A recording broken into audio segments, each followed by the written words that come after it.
বাংলাদেশ জাতীয়তাবাদী দল বিএনপির কেন্দ্রীয় স্থায়ী কমিটির সদস্য সাবেক মন্ত্রী ও সংসদ সদস্য সালাউদ্দিন কাদের চৌধুরীর নবমতম শাহাদাত বার্ষিকী উপলক্ষে মরহুমের কবরে জেলা, উপজেলা ও পৌরসভা ছাত্রদলের পক্ষ থেকে পুষ্পমাল্য অর্পণ, শ্রদ্ধা নিবেদন ও কবর জিয়ারত করা হয়।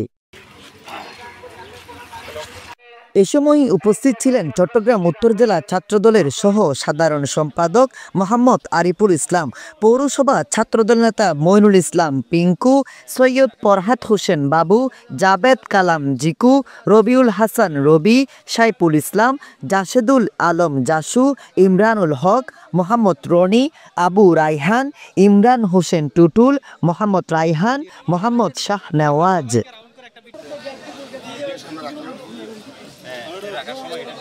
ছাত্রদলের নেতৃবৃন্দ কবরে উপস্থিত হয়ে শ্রদ্ধাঞ্জলি নিবেদন করেন। এ সময় আরও উপস্থিত ছিলেন রাউজান পৌরসভা ছাত্রদল নেতা মোহাম্মদ হাসান, আবু সাইদ, মোহাম্মদ মোতালেব, কানন, জয় শর্মা, ইয়াসিন আরাফাত, রাসেল, মোহাম্মদ আরিফ, সাদেক, রবিন, রানা, চয়ন, মোহাম্মদ নেজাম সহ আরও অনেকে।